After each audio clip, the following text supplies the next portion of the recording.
The morning Staff Sergeant Elena Vasquez touched the Barrett M82A1 for the last time as an overlooked Armory Clerk.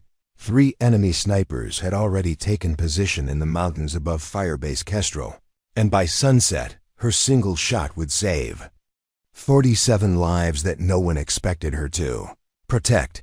Preparing and narrating this type of story took us long efforts and hard work. So if you are enjoying the story, please consider subscribing to our channel. The alarm cut through the pre-dawn silence like a blade through canvas, sharp and unforgiving. 3 long blasts, pause, then 3 more. Code red, immediate threat. All personnel to defensive positions. The sound bounced off the concrete walls of the armory bunker where Elena had been conducting her routine weekly inventory. Clipboard in one hand, ballpoint pen in the other. Surrounded by neat rows of weapons that most people only saw when they checked them out for range qualification or deployment, she set down her clipboard carefully, the same way she did everything, with precision that had become invisible to everyone around her. The Barrett .50 caliber anti-materiel rifle hung in its designated mount on the far wall, serial number etched in her memory along with every other weapon in the facility. She had cleaned that rifle 17 times in the past 6 months. She knew the exact pressure required to seat the bolt, the specific torque needed for the scope mounts, the precise number of clicks to zero the optics at any distance up to 1,500 meters. Nobody had ever asked her how she knew these things. Outside the bunker, boots thundered across the compound. Voices shouted coordinates and bearing estimates. The base communication system crackled to life with rapid-fire reports. 3 confirmed sniper positions in the ridgeline, approximately 1,200 meters northeast of the perimeter. 1 spotter, possibly 2. Advanced optics confirmed. Immediate suppression required. Elena moved to the small window cut into the bunker's eastern wall.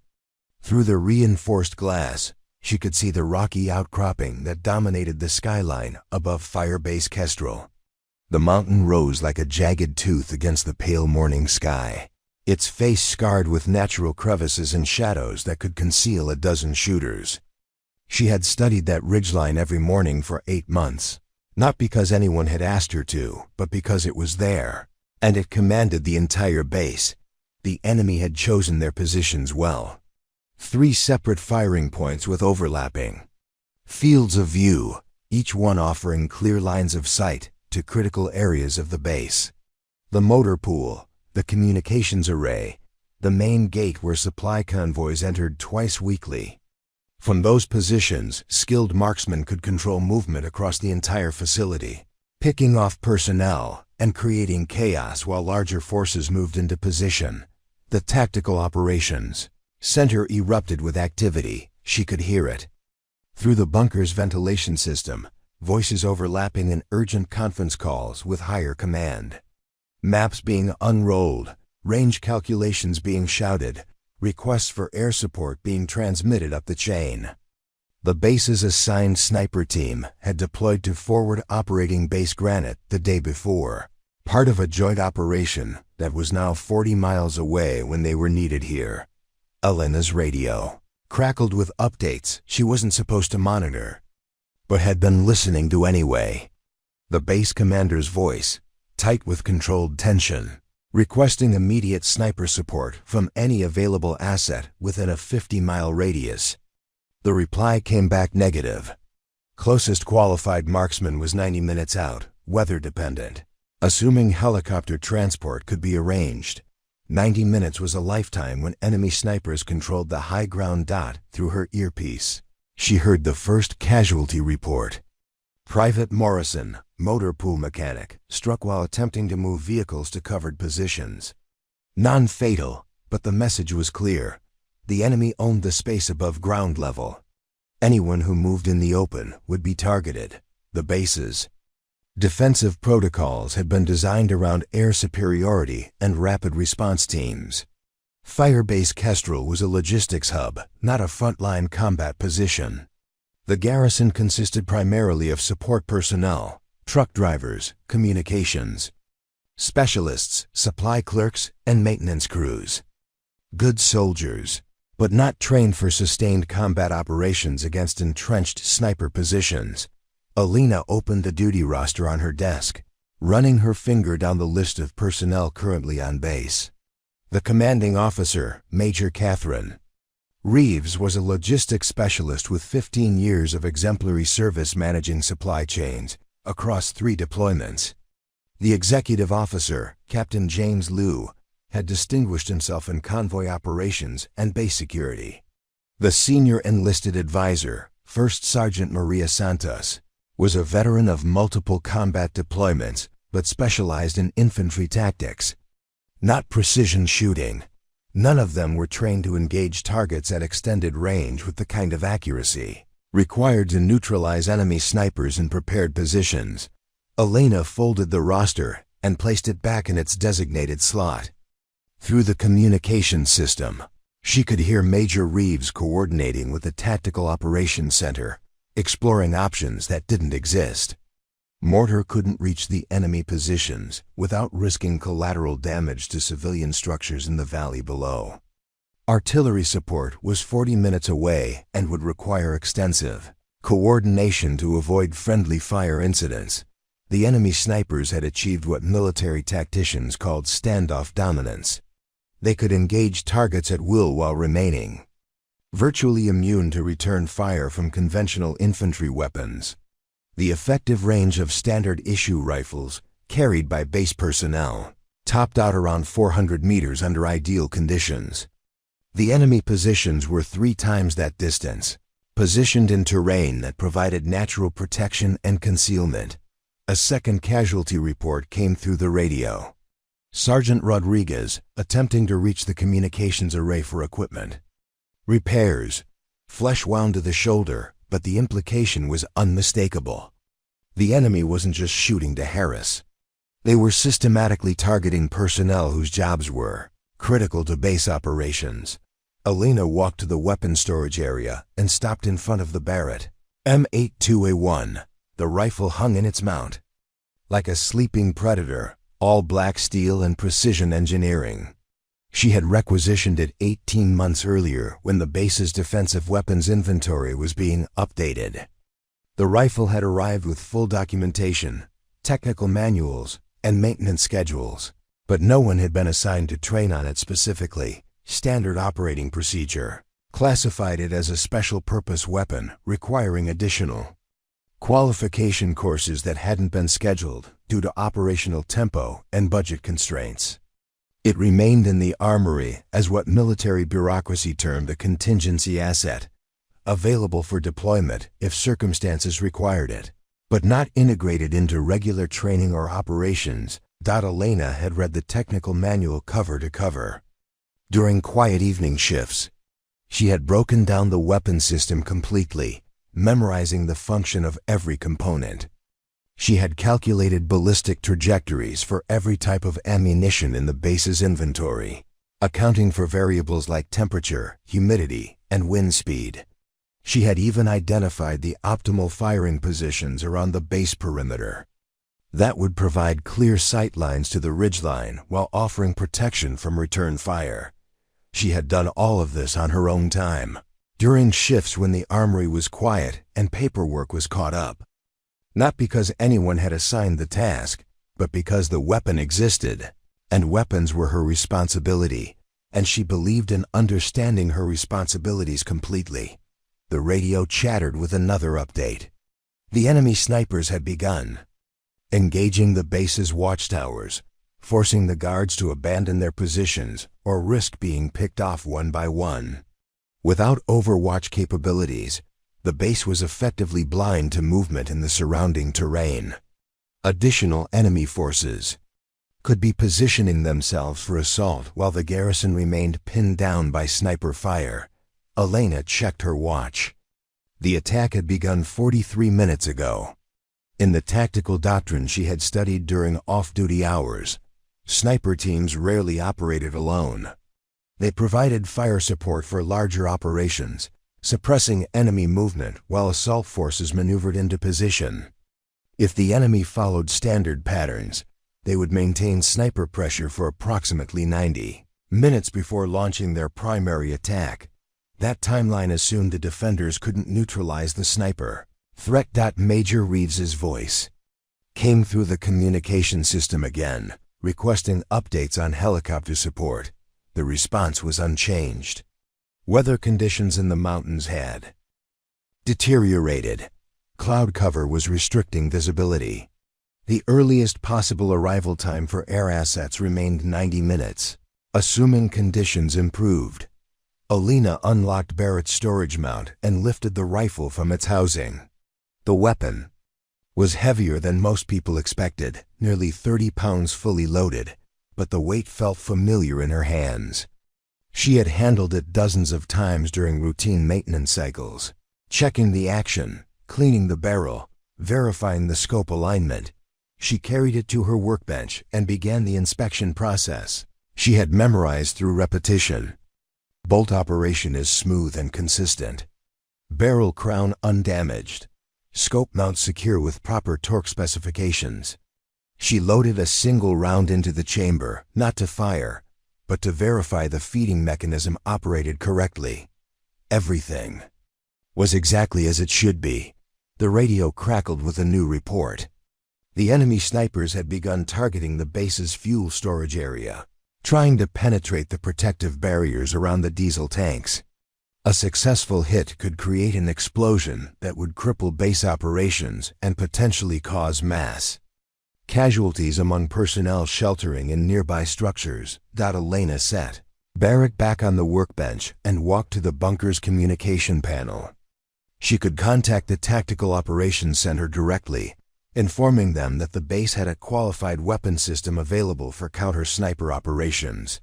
But that would require explaining how she had acquired the knowledge to operate it effectively, which would lead to questions about unauthorized training and deviation from established protocols. Or she could simply act. Staff. Sergeant Elena Vasquez had been invisible for so long that most personnel at Firebase Kestrel couldn't remember her first name. To the motor pool sergeant, she was simply Armory when he needed to check out tools. To the communications specialists, she was the woman behind the wire cage who handed out equipment with forms that required 3 signatures. To the base commanding officer, she existed primarily as a line item in personnel reports filed under support staff, non-combat roles. The dismissal hadn't happened overnight.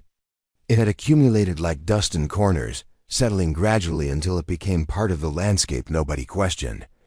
When Elena had first arrived at Firebase Kestrel 18 months earlier, she had carried orders assigning her as assistant armorer, a position that technically required specialized training in weapons maintenance and small arms instruction. Her personnel file contained documentation of advanced marksmanship qualifications earned during her previous assignment at Fort Bragg, where she had distinguished herself as one of the top shooters in her unit. Major Catherine Reeves had glanced at those qualifications during their initial meeting, nodding with the distracted attention of someone processing dozens of new arrivals. "Good to have someone with weapons experience," she had said, already turning to the next folder on her desk. "Sergeant Murphy will show you the armory procedures. Keep the inventory current and make sure the paperwork stays clean." The conversation lasted 4 minutes. Sergeant First Class Daniel Murphy, the senior armorer, had been 3 months away from retirement and openly resentful about training another replacement.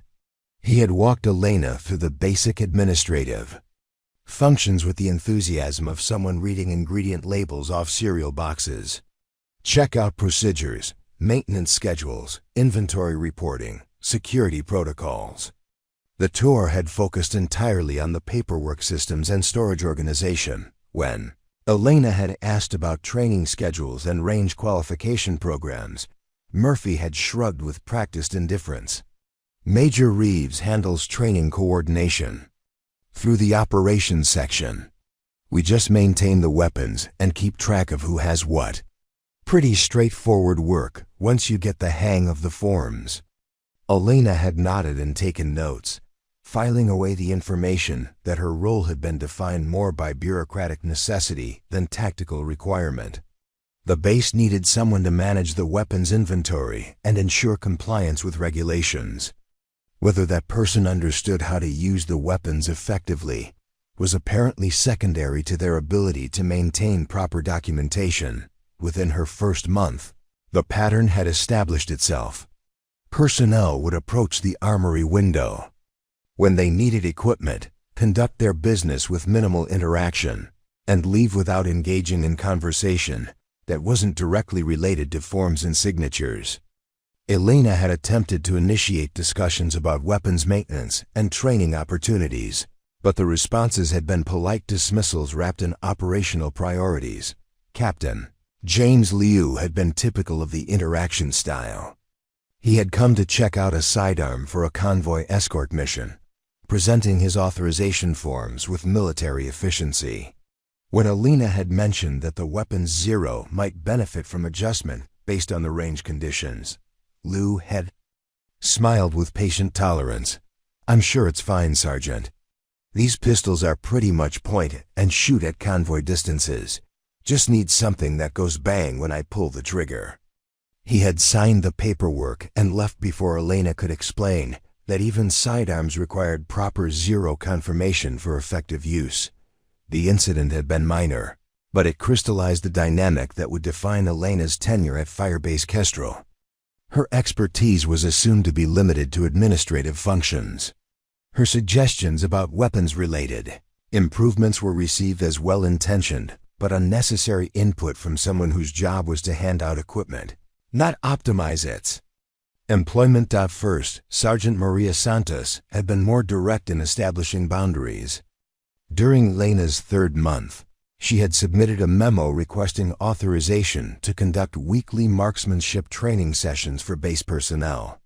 The proposal had included detailed curriculum outlines, safety protocols, and ammunition requirements.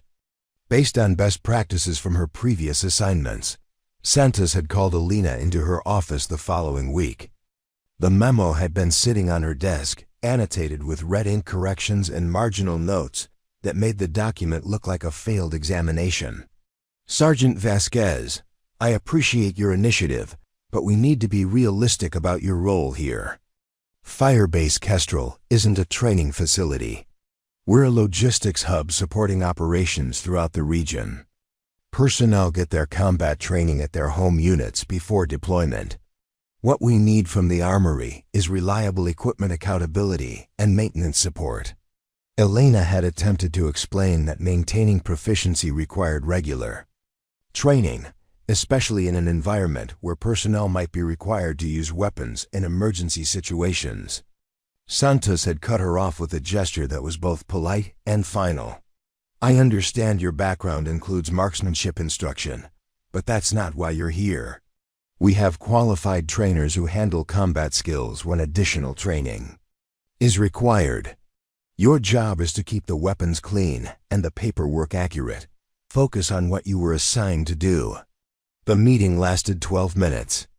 Elena had returned to the armory with a clear understanding of her place in the base hierarchy. She was the support staff. Her opinions about tactical matters were not requested or particularly welcome. The social isolation had been more subtle, but equally effective. Firebase Kestrel operated like most military installations, with informal networks that determined who was included in conversations that mattered and who was relegated to the periphery. Elena's position in the armory placed her outside the main operational sections where decisions were made and information was shared. During her off-duty hours, Elena would often sit in the dining facility surrounded by conversations she could overhear but not participate in. Combat engineers discussing demolition techniques she had studied but never been asked about. Communication specialists debating equipment configurations she could have improved based on her previous experience with similar systems. The exclusion wasn't malicious. It was simply organizational. She had been categorized as administrative support, and administrative support personnel weren't expected to contribute to tactical discussions. When new personnel arrived at the base, Elena would watch the initial orientation sessions from her position behind the armory counter. Young soldiers receiving their first combat assignments, their eyes bright with anticipation and nervousness. Officers presenting briefings about local threat conditions and defensive procedures. Elena had never been invited to participate in these briefings. Despite her extensive knowledge of the weapon systems these personnel would be depending on, her role was to issue equipment after the briefings were complete, not to contribute to the educational process. The most telling incident had occurred 6 months into her assignment. A visiting inspector from Regional Command had conducted a comprehensive review of base operations, evaluating everything from supply chain efficiency to defensive preparations. Elena had prepared detailed documentation about weapons readiness and maintenance procedures. Assuming she would be interviewed as part of the assessment process, the inspector had spent 3 days at Firebase Kestrel, conducting interviews with key personnel and reviewing operational procedures. Elena had waited for her scheduled meeting, but no summons had come. On the final day, she had approached the inspector's assistant to inquire about the oversight. The assistant, a young corporal with an overstuffed clipboard, had looked confused by the question. The inspector interviewed all department heads and section supervisors. "Are you supervising the section?" Elena had explained her position as armorer and her responsibility for weapon systems throughout the base. The corporal nodded with understanding, then consulted his list. "Right, the armory. The inspector reviewed your paperwork with Sergeant Murphy before he retired. Everything looked good on the administrative side. He didn't need to meet with you personally. The base's weapon systems had been evaluated based on paperwork review and a brief conversation with her predecessor. Elena's actual knowledge of those systems hadn't been considered relevant to the assessment. She had returned to the armory that afternoon with a crystalline understanding of how she was perceived. Elena Vasquez was a form handler, a signature collector, a keeper of inventories. She was the person who made sure the right paperwork accompanied the right equipment, ensuring regulatory compliance and administrative efficiency. That she might possess tactical knowledge or operational insights was neither expected nor particularly desired. Her value to Firebase Kestrel was measured by her ability to maintain accurate records and follow established procedures, not by her capacity to contribute to the base's defensive capabilities, even among the enlisted personnel who interacted with her regularly. Elena had become part of the institutional furniture. Sergeant Rodriguez from the motor pool would joke with her about the endless paperwork requirements, but their conversations never ventured beyond administrative complaints and casual observations about base life. Private Morrison, the young mechanic, who had been wounded that morning, had once asked Elena about her previous assignments, showing genuine curiosity about her background. Elena had begun to describe her training experience and marksmanship qualifications, but Morrison's attention had drifted as soon as the conversation moved beyond general pleasantries. "That's cool, Sergeant. Hey, do you know when the new hearing protection is supposed to come in? Mine got lost somewhere." The pattern had repeated itself dozens of times. Personnel would engage with Elena when they needed something from the armory, but her identity remained fixed in their minds as the clerk who handled equipment issues.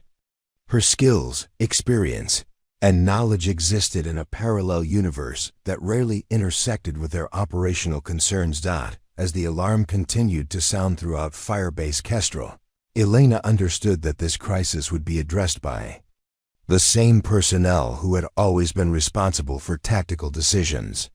Major Reeves would coordinate with higher command. Captain Liu would manage defensive positions. First Sergeant Santos would ensure personnel followed established protocols. Elena would remain in the armory, maintaining accountability for weapons that other people would use to solve problems she had never been asked to consider. The enemy snipers in the mountains had calculated their assault based on the assumption that Firebase Kestrel's defensive capabilities were limited to standard infantry weapons and conventional tactics. They had positioned themselves beyond the effective range of those weapons, creating a tactical problem that required specialized solutions that existed 30 feet away from Elena's position, hanging unused on the armory wall. Elena moved through her morning routine with the same methodical precision she had maintained for 18 months. But today each action carried weight that no one else could see. While chaos erupted across Firebase Kestrel, she conducted her weapons inspection with movements so practiced they had become muscle memory, checking tolerances and specifications that existed in her mind like a detailed blueprint. She began with the M4 carbines in rack section Alpha, running her fingers along each weapon's receiver with the light touch of someone reading Braille. Most armorers would have performed a visual inspection, noting obvious damage or contamination. Elena felt for microscopic variations in surface texture that indicated wear patterns, stress fractures, or improper maintenance procedures that could cause malfunctions under combat conditions. The third rifle in the second row had a trigger group that felt different beneath her fingertips. The disconnect spring had been compressed beyond specification during the last cleaning, creating a barely perceptible change in the trigger pull weight. She made a mental note to replace the component during the next maintenance cycle. Though no one had reported any problems with the weapon's performance, her hands moved to the bolt carrier groups, examining each one with the systematic thoroughness of a surgeon checking instruments before an operation. She could determine the round count on any weapon by analyzing the wear patterns on the bolt face and extractor mechanism. This knowledge allowed her to predict when components would begin to fail, scheduling maintenance before problems manifested. During critical operations, the 4th carbine in rack section Beta had fired approximately 8,000 rounds since its last bolt replacement. Military specifications rated the bolt carrier group for 12,000 rounds under normal conditions, but Elena had observed that desert environments accelerated wear rates by approximately 30%. The weapon would begin experiencing extraction failures within 2 months if not serviced proactively. She had submitted maintenance recommendations based on these observations, but the requests had been processed as routine paperwork and filed for future consideration. Budget constraints and operational tempo limited maintenance activities to reactive repairs rather than predictive servicing. Elena opened the rifle's chamber and peered down the barrel, using a tactical flashlight to examine the rifling for signs of erosion or fouling that could affect accuracy. The groove showed minimal wear, but she noticed a slight discoloration near the throat that indicated the previous user had been firing steel-cased ammunition. Steel cases created more friction than brass, generating higher chamber pressures and accelerated barrel wear. She made another mental note to recommend that personnel receive training on ammunition selection and its impact on weapon longevity. The recommendation would probably be filed alongside her previous suggestions about marksmanship training and maintenance procedures. Moving to the crew-served weapons section, Elena inspected the M240 machine gun that served as one of the base's primary defensive assets. She had completely disassembled and rebuilt this weapon 17 times, memorizing the precise tolerances required for optimal performance. The headspace and timing measurements were critical for both accuracy and operator safety, requiring adjustments measured in thousandths of an inch. Most personnel who used the M240 understood it as a weapon that fired rapidly when the trigger was pulled. Elena understood it as a complex mechanical system with hundreds of interdependent components that required constant attention to maintain peak performance. She could predict when the barrel would need replacement based on thermal stress patterns. She knew which ammunition lots produced the most consistent muzzle velocities. She had calculated the optimal burst lengths for different engagement ranges, balancing accuracy requirements against barrel overheating concerns. The M240's bipod had been adjusted incorrectly by the last user, creating an unstable firing platform that would degrade accuracy beyond 200 meters. Elena corrected the leg extensions and checked the pivot mechanism for proper tension. These small details could mean the difference between effective suppression and wasted ammunition during a firefight. She moved to the specialized optic storage area, where rifle scopes and night vision devices were maintained and climate-controlled. Cases. Elena had studied the ballistic characteristics of every scope in the inventory, calculating the precise adjustments required for different ammunition types and environmental conditions. She knew which scopes held zero reliably and which ones drifted under temperature changes. The advanced combat optical gun sight mounted on one of the designated marksman rifles had been zeroed for M855 ammunition at 300 meters. If the operator needed to engage targets at different ranges, Elena could provide adjustment calculations that would place rounds within a 2-inch circle at any distance up to 600 meters. She had verified these calculations during unofficial range sessions conducted during her personal time. Elena had also studied the effects of atmospheric conditions on bullet trajectories, understanding how temperature, humidity, and air pressure influenced projectile flight paths. She could provide wind adjustment calculations for crosswinds up to 20 miles per hour, accounting for the varying effects at different ranges as bullets lost velocity and became more susceptible to environmental influences. Her knowledge extended beyond individual weapons to ammunition characteristics and ballistic performance. She had memorized the muzzle velocity specifications for every cartridge type in the base inventory, along with their effective ranges and terminal ballistics. She knew which rounds were optimized for barrier penetration and which ones provided superior accuracy at extended ranges. The 7.62x 51 mm match ammunition stored in the specialized munitions locker had been manufactured to precision tolerances that could maintain sub-minute of angle accuracy at distances exceeding 800 meters. Most personnel viewed ammunition as interchangeable components that made weapons function. Elena understood each cartridge as a precisely engineered system with specific performance characteristics that could be optimized for different tactical requirements. She had also studied the enemy weapons commonly encountered in the region, analyzing their capabilities and limitations to better understand the tactical situations base personnel might face. She knew the effective ranges of enemy sniper rifles, the penetration capabilities of their ammunition, and the optical systems they typically employed.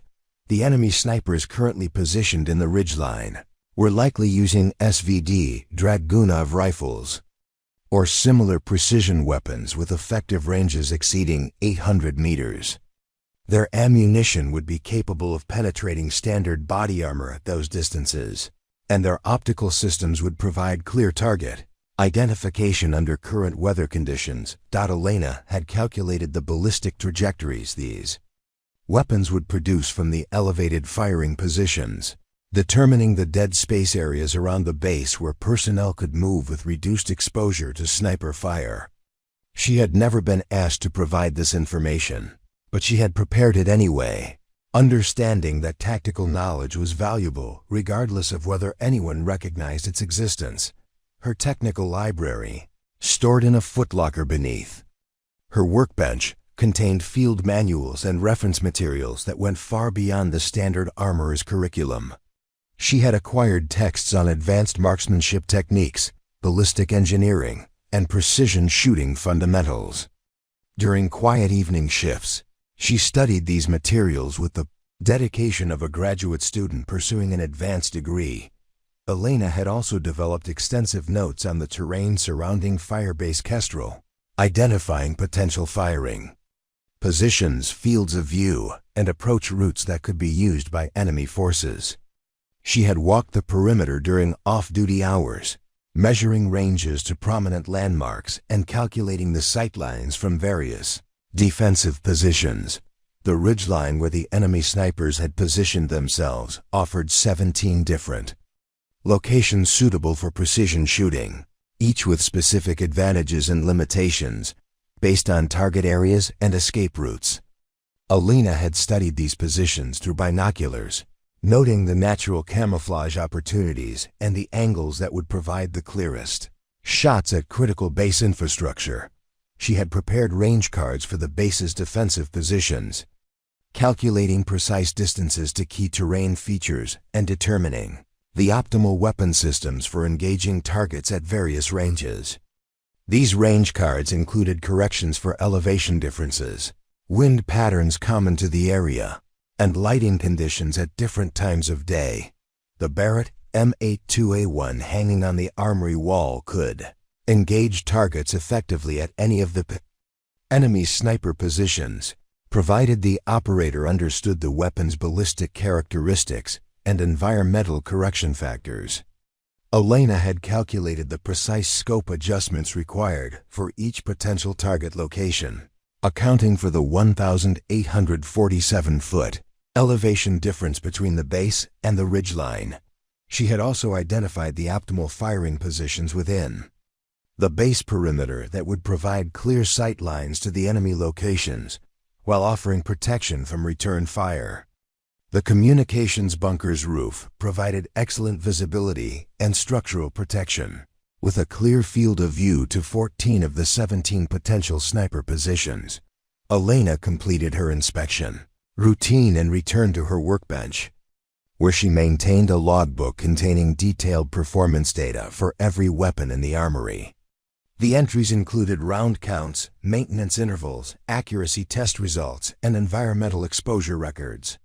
This information allowed her to predict when weapons would require service and identify patterns that could indicate manufacturing defects or user-induced problems. Her logbook also contained ballistic data she had compiled through personal research and unofficial testing. She had documented the muzzle velocity variations between different ammunition lots, the accuracy potential of various weapon and optic combinations, and the environmental factors that most significantly affected shooting performance in the local area. Outside the armory, the base continued to struggle with the tactical problem created by the enemy snipers. Personnel remained pinned down in covered positions, unable to move freely or conduct essential operations.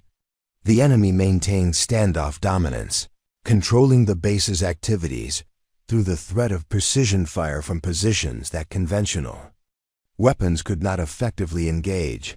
Elena organized her tools with the same methodical care she applied to everything else, placing each implement in its designated location with movements that had been refined through countless repetitions. Her hands worked automatically while her mind processed the tactical situation developing around Firebase Kestrel. The solution existed within reach, waiting for someone who understood both the problem and the tools available to address it. The Tactical Operations Center had been designed to coordinate complex military operations across multiple theaters, but its sophisticated systems were proving useless against 3 enemy snipers who had chosen their positions with lethal precision. Major Catherine Reeves stood before a bank of monitors displaying real-time intelligence feeds that confirmed what everyone already knew. Firebase Kestrel was trapped in a tactical nightmare with no conventional solutions. The base's primary counter-sniper capability resided with Bravo Team, 2 highly trained marksmen who had deployed to forward operating Base Granite 36 hours earlier as part of Operation Desert Sweep.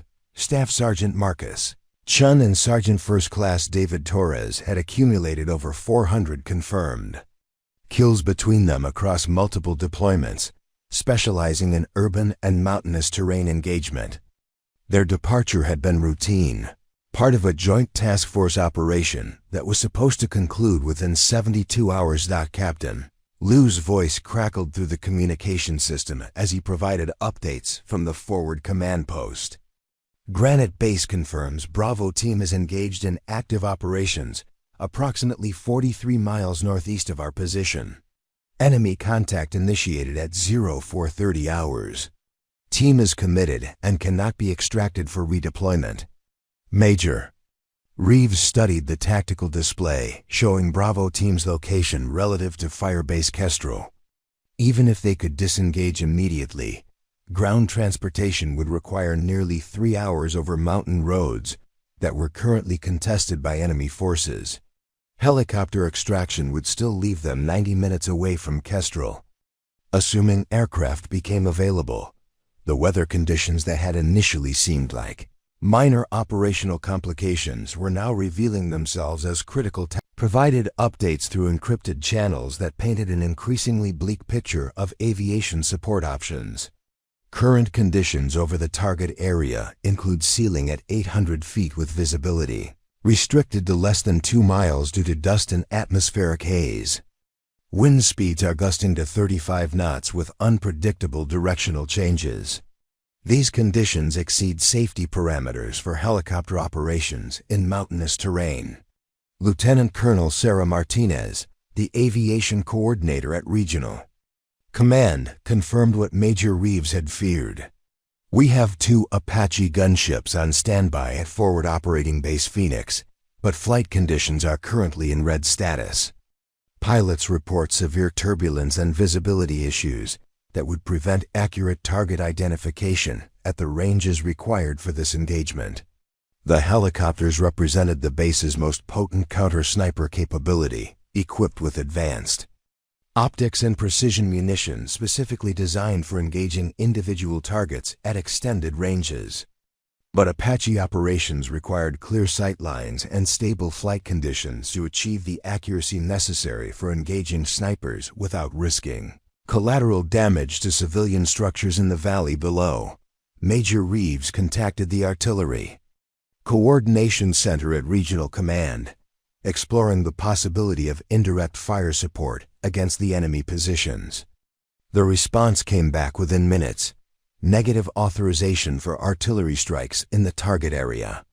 "Sir, the enemy positions are located within 1,500 meters of Karahi village, which intelligence reports contain approximately 200 civilians who have not evacuated despite the ongoing operations. Rules of engagement prohibit artillery strikes that could result in civilian casualties or property damage to non-military structures." The enemy snipers had positioned themselves with strategic intelligence that demonstrated sophisticated tactical planning.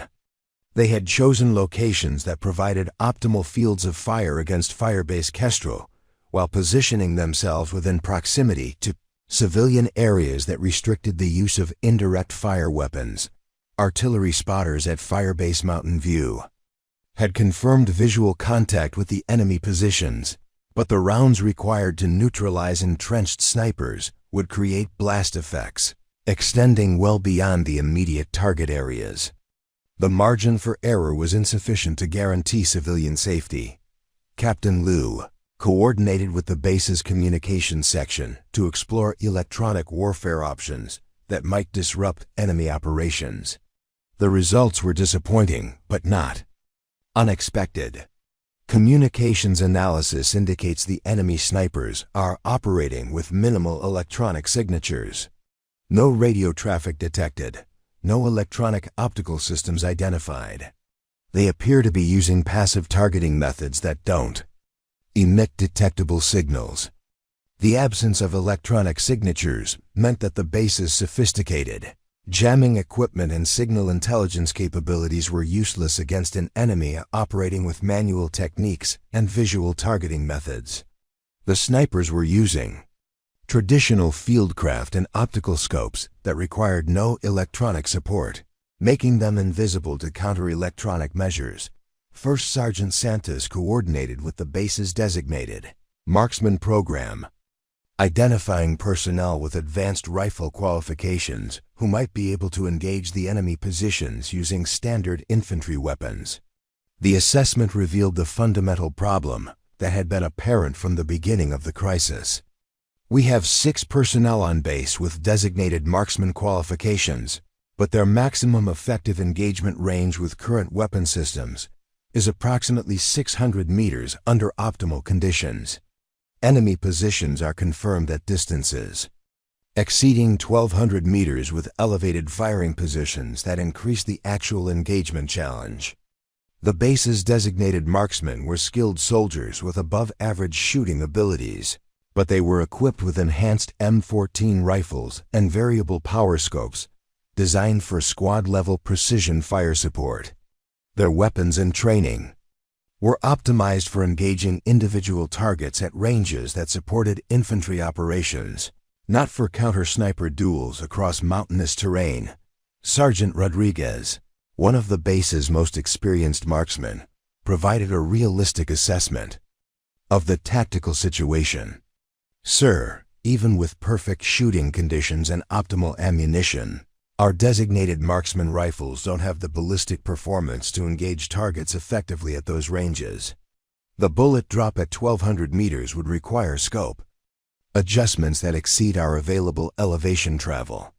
The mathematical realities of ballistic performance were unforgiving.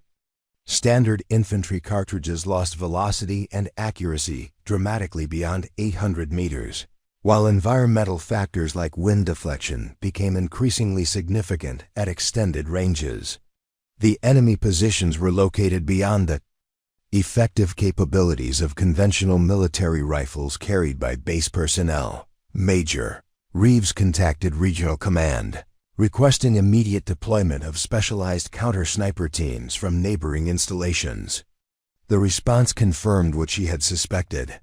All qualified teams were either deployed on active operations or located at distances that would require hours to coordinate and transport. "Command, we have one team at forward operating Base Steel, but they're currently engaged in urban operations that cannot be interrupted. The next available team is at Camp Liberty, approximately 120 miles south of your position. Ground transportation would require 4 to 6 hours, depending on current security conditions along the route." The regional military command structure had been designed to provide mutual support between installations, but the current operational tempo had stretched specialized resources beyond their capacity to respond to emerging crises. Counter-sniper teams were limited in number and high in demand, often committed to operations weeks in advance. Communications with higher command levels revealed additional complications that were becoming increasingly serious as the morning progressed. The enemy attack on Firebase Kestrel was apparently part of a larger, coordinated offensive that was simultaneously targeting multiple installations throughout the region. Colonel William Hayes, the regional operations commander, provided strategic context that explained why immediate support was unavailable. "Kestrel, be advised that we are currently responding to coordinated attacks on 7 installations within your operational area. Priority is being given to locations with larger personnel complements and strategic assets that cannot be relocated or defended with local resources." Firebase Kestrel, despite its importance as a logistics hub, was considered a secondary priority compared to installations that housed critical command and control capabilities or irreplaceable intelligence assets. The base would need to maintain its defense using local resources until higher priority situations were resolved. The base's communication systems, which had functioned flawlessly throughout 18 months of operations, began experiencing degradation as enemy snipers targeted critical infrastructure. The primary satellite communication array sustained damage that reduced data transmission capabilities by 60%, limiting coordination with external support agencies. "Major, the COM array has taken a hit that knocked out 2 of our primary uplinks. We're operating on backup systems with significantly reduced bandwidth. Real-time intelligence feeds are no longer available, and we're experiencing delays in all external communications." The communication degradation created a cascading effect that impacted every aspect of the base's defensive coordination. Weather updates were delayed, preventing accurate assessment of aviation support possibilities. Intelligence reports about enemy movements were reduced to periodic summaries rather than continuous monitoring. Coordination with supporting units became increasingly difficult as message Traffic backed up through overloaded systems. The base's medical facilities reported their first serious casualty as enemy sniper fire became more aggressive and accurate. Specialist Jennifer Park, a communications technician attempting to repair damaged equipment, sustained a severe chest wound that required immediate evacuation to a surgical facility. Medical reports that Specialist Park requires immediate helicopter evacuation to Level 3 trauma care. Current condition is stable but critical. Transportation delay could result in loss of life. The medical evacuation request created an additional complication for aviation resources that were already unavailable due to weather conditions. Even if flight conditions improved, Major Reeves faced the stark reality that Firebase Kestrel was essentially isolated, with no immediate prospect for external support and deteriorating local capabilities. Every conventional solution had been explored and found inadequate or unavailable. The enemy snipers maintained complete tactical control over the situation, capable of engaging targets at will while remaining immune to return fire from standard infantry weapons. The base's sophisticated defense systems, detailed operational procedures, and extensive support networks had all failed to provide an effective response to 3 enemy snipers, with simple but effective tactics. In the armory bunker, Elena listened to the cascade of failures through her radio monitoring equipment, understanding with crystalline clarity that conventional solutions would not resolve the crisis threatening Firebase Kestrel. Elena sat motionless in the armory bunker as the final radio transmission confirmed what she had understood for the past 20 minutes. No external support was coming to Firebase Kestrel. The base existed in tactical isolation, surrounded by enemy snipers who controlled every avenue of movement while remaining beyond the reach of conventional defensive weapons. She reached across her workbench and opened the logbook containing her personal ballistic calculations, turning to the section marked Extended Range Engagements, Theoretical Applications. The pages contained mathematical formulas written in her precise handwriting, trajectory calculations that accounted for atmospheric conditions specific to the mountain environment surrounding the base. Elena had compiled this data during countless off-duty hours, working through ballistic problems that most personnel would consider academic exercises with no practical application. She had calculated bullet drop compensations for ranges extending to 1,500 meters, wind deflection corrections for crosswinds up to 40 miles per hour, and scope adjustment requirements for temperature variations between freezing and 100 degrees Fahrenheit. The enemy snipers had positioned themselves at measured distances of 1,200, 1,350, and 1,400 meters from the base perimeter. Elena had confirmed these ranges 3 months earlier using a laser rangefinder during routine perimeter security inspections that no one had asked her to conduct. She closed the logbook and walked to the communications panel, adjusting the frequency to monitor the Tactical Operations Center's primary channel. Major Reeves was coordinating with remaining personnel, attempting to maintain defensive positions while minimizing exposure to sniper fire. The conversation revealed the complete absence of options that everyone had been avoiding stating directly. Command, we need a realistic assessment of the timeline for external support. Current conditions are not sustainable with personnel casualties mounting and critical systems compromised. The response from Regional Command carried the weight of institutional honesty wrapped in military terminology. Kestrel, earliest possible arrival of qualified assets, remains 4 to 6 hours depending on resolution of higher priority situations and improvement in weather conditions. Recommend maintaining defensive posture and limiting personnel exposure until support becomes available. Preparing and narrating this type of story took us long efforts and hard work. So if you are enjoying the story, please consider subscribing to our channel. 4 to 6 hours represented an impossible timeline for Firebase Kestrel's survival under current conditions. The enemy snipers had already demonstrated their ability to target critical personnel and infrastructure. Continued exposure would result in casualties that could cripple the base's operational capacity long before external assistance arrived. Elena understood the mathematical progression of the tactical situation with the same precision she applied to ballistic calculations. Each hour of continued sniper harassment would degrade the base's defensive capabilities by an estimated 15 to 20% through accumulated casualties, equipment damage, and degraded morale.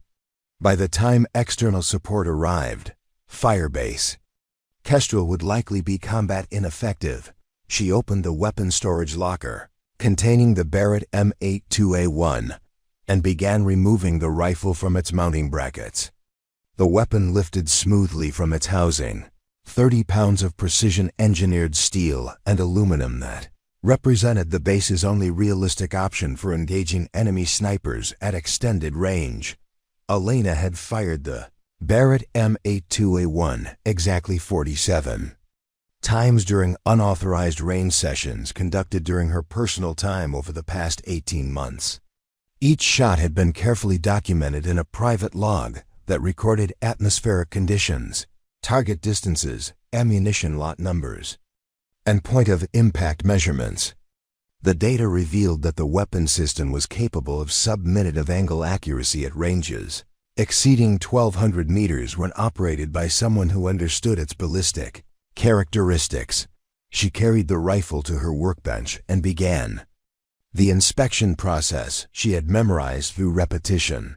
The bolt operated smoothly with no binding or irregular resistance. The barrel showed minimal wear despite the rounds she had fired during training sessions. The muzzle brake was properly tightened and aligned. The scope mounting system was secure with torque specifications verified using calibrated tools. Elena loaded 5 rounds of match-grade .50 BMG ammunition into the magazine, each cartridge hand-selected from lots that had demonstrated superior accuracy during her unofficial testing. She had discovered that ammunition manufactured during specific production runs exhibited measurably better consistency in muzzle velocity and trajectory than standard military-issue rounds. The scope mounted on the Barrett had been zeroed for these specific ammunition lots at a distance of 1,000 meters. Elena had calculated the precise adjustment requirements for engaging targets at the ranges where enemy snipers were positioned. The corrections were measured in minutes of angle, mathematical values that translated into exact scope adjustments.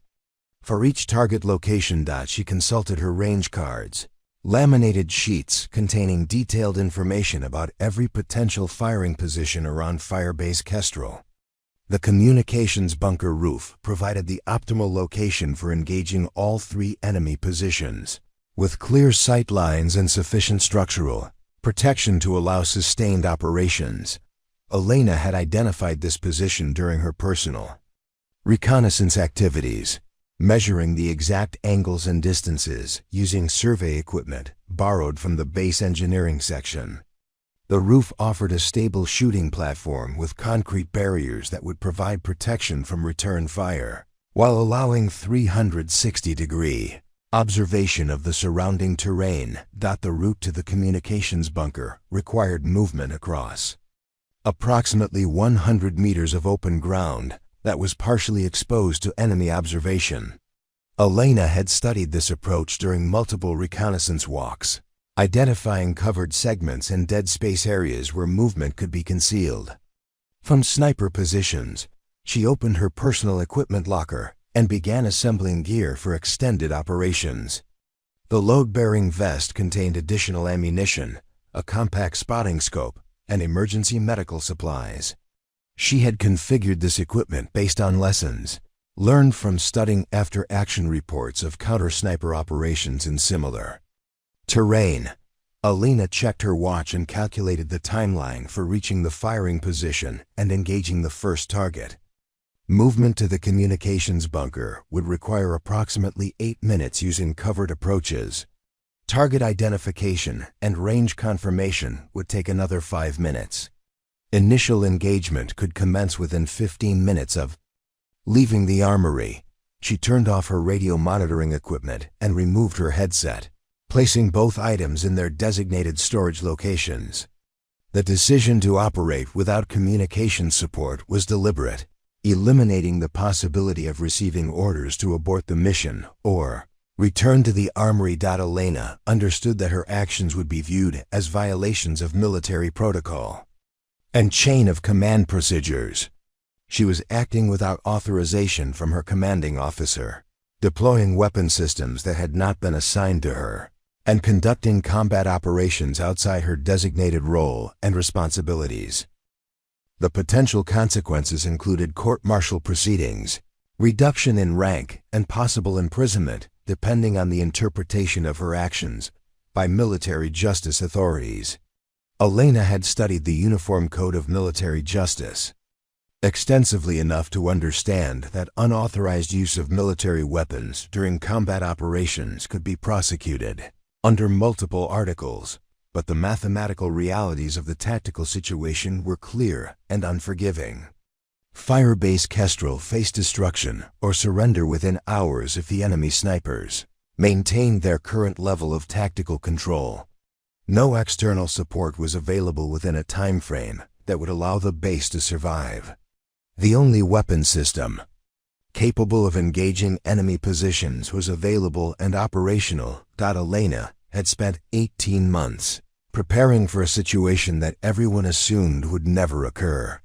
Her unauthorized training sessions, personal equipment modifications, and detailed tactical studies had been conducted without expectation of official recognition or approval.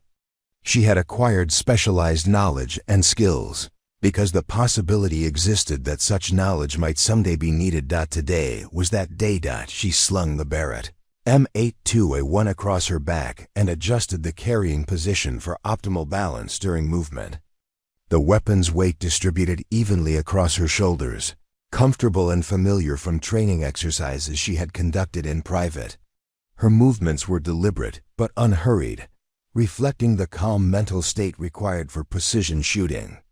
Under stress, Elena opened the armory bunker door and paused at the threshold, scanning the compound for signs of enemy observation or immediate threats. The base appeared quiet except for occasional movement of personnel maintaining defensive positions in covered areas. No one was visible in the open areas she would need to traverse. She stepped outside the bunker and began moving toward the communications building, using a route that provided maximum concealment from enemy observation positions. Her progress was methodical and patient, advancing from one covered position to the next without exposing herself unnecessarily to sniper fire. Elena had practiced this movement dozens of times during her personal training sessions, memorizing the timing and positioning required to minimize exposure while maintaining reasonable speed. Each segment of the route had been measured and analyzed for optimal tactical movement. As she approached the communications building, Elena could hear radio chatter from the Tactical Operations Center discussing casualty reports and equipment damage assessments. The conversations confirmed that the situation was deteriorating rapidly with no improvement in external support timelines. She reached the base of the communications building and located the maintenance ladder that provided access to the roof. The ladder was positioned on the building's north side, providing concealment from enemy positions, while allowing rapid access to the firing platform she had identified. Elena began climbing toward the roof, carrying 30 pounds of precision rifle and equipment with the steady rhythm of someone who had practiced the movement extensively. Each rung of the ladder brought her closer to a position where she could engage the enemy snipers, threatening Firebase Kestrel. At the top of the ladder, she paused to survey the surrounding terrain and confirm the locations of enemy positions. The ridgeline stretched across the horizon exactly as she had observed during countless reconnaissance sessions, marked by shadows and terrain, features that concealed 3 enemy snipers. Elena moved to the firing position she had selected during her preparation. a location that provided optimal sightlines to all 3 enemy locations while offering structural protection from return fire. She placed the Barrett M82A1 on the concrete barrier and began preparing for engagement operations that would determine the fate of Firebase Kestrel. No one had asked her to climb to this position. No one had authorized her to engage enemy targets.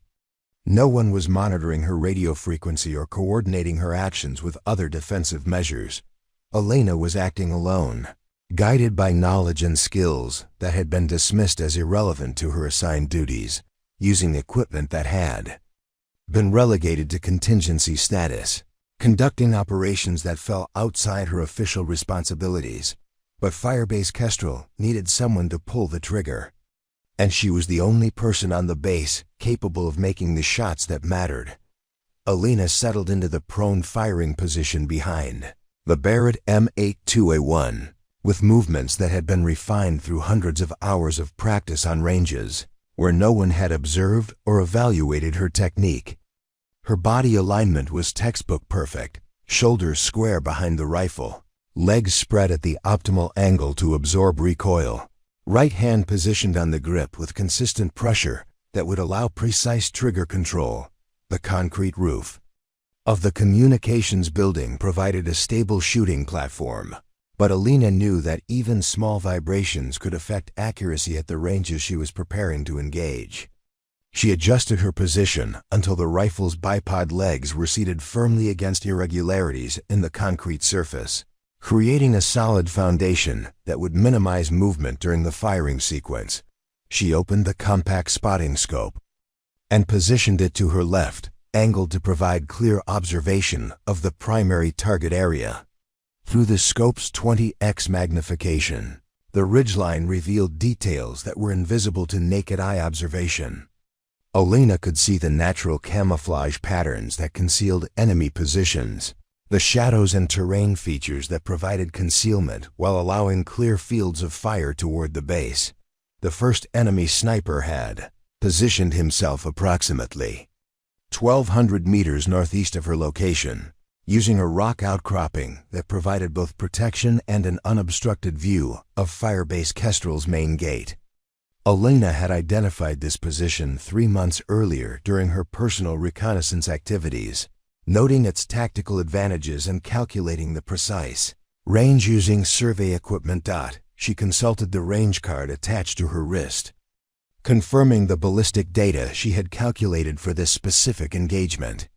The target required scope adjustments of 14 minutes of angle for elevation and 3 minutes left for windage correction based on current atmospheric conditions. Elena made the adjustments using the tactical turrets on her rifle scope, each click representing a quarter minute of angle adjustment. The wind presented the most challenging variable in long-range precision shooting. Elena observed dust patterns and vegetation movement to determine wind speed and direction at various points along the bullet's flight path. Wind effects were not constant across the entire trajectory. A projectile could encounter different wind conditions at multiple stages during its flight to the target. She identified wind indicators at ranges of 400, 800, and 1,000 meters, noting subtle differences in dust movement and vegetation behavior that revealed varying wind patterns. The wind was predominantly from the southwest at approximately 8 miles per hour, but she observed occasional gusts that increased speed to 12 miles per hour with slight directional shifts. Elena calculated the wind deflection for each segment of the bullet's trajectory, accounting for the decreasing velocity as the projectile lost energy over distance. Wind effects became more pronounced as bullets slowed down, requiring greater compensation at extended ranges. Her calculations indicated a total wind deflection of approximately 18 inches at the target distance. The atmospheric conditions added another layer of complexity to the ballistic equation. Elena used a compact weather meter to measure temperature, humidity, and barometric pressure, environmental factors that significantly influenced bullet trajectory. The current temperature of 87 degrees Fahrenheit would increase muzzle velocity slightly compared to her zero conditions, requiring a small elevation adjustment. Humidity was moderate at 43%, creating air density conditions that would have minimal impact on trajectory compared to her baseline calculations. Barometric pressure read 29.87 inches of mercury, indicating stable atmospheric conditions that would produce consistent ballistic performance. Elena incorporated these measurements into her ballistic calculations, making final scope adjustments based on real-time environmental data. The precision required for successful engagement at these ranges demanded attention to variables that most shooters never considered or understood. She loaded a single round into Barrett's chamber, selecting ammunition from the specific lot that had demonstrated superior accuracy during her private testing sessions. The cartridge had been stored in climate-controlled conditions to prevent temperature-induced changes in powder characteristics that could affect muzzle velocity. Elena inspected the cartridge for any signs of damage or contamination that could influence ballistic performance. The bullet was properly seated with no visible defects. The case showed no signs of corrosion or deformation. The primer was seated flush and undamaged.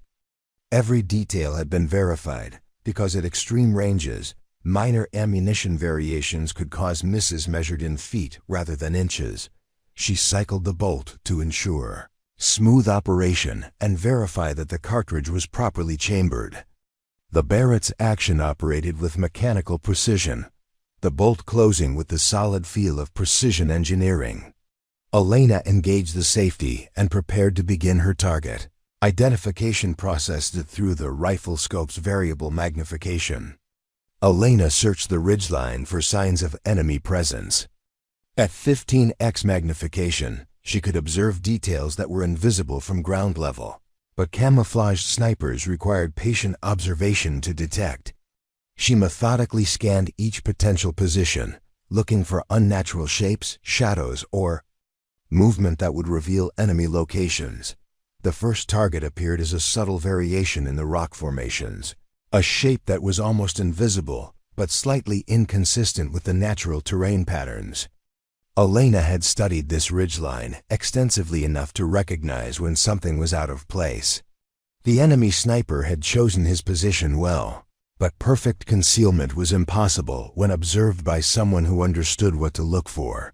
She increased magnification to 20x and confirmed target identification. The enemy sniper was positioned behind a natural rock barrier, with his rifle extended through a gap that provided a clear field of fire toward the base. His camouflage was effective, but not perfect.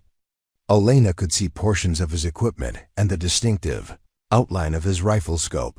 Elena verified the range using her scope's built-in ranging system, confirming the distance at 1,247 meters. Her ballistic calculations had been based on an estimated range of 1,200 meters, requiring slight adjustments to account for the additional distance.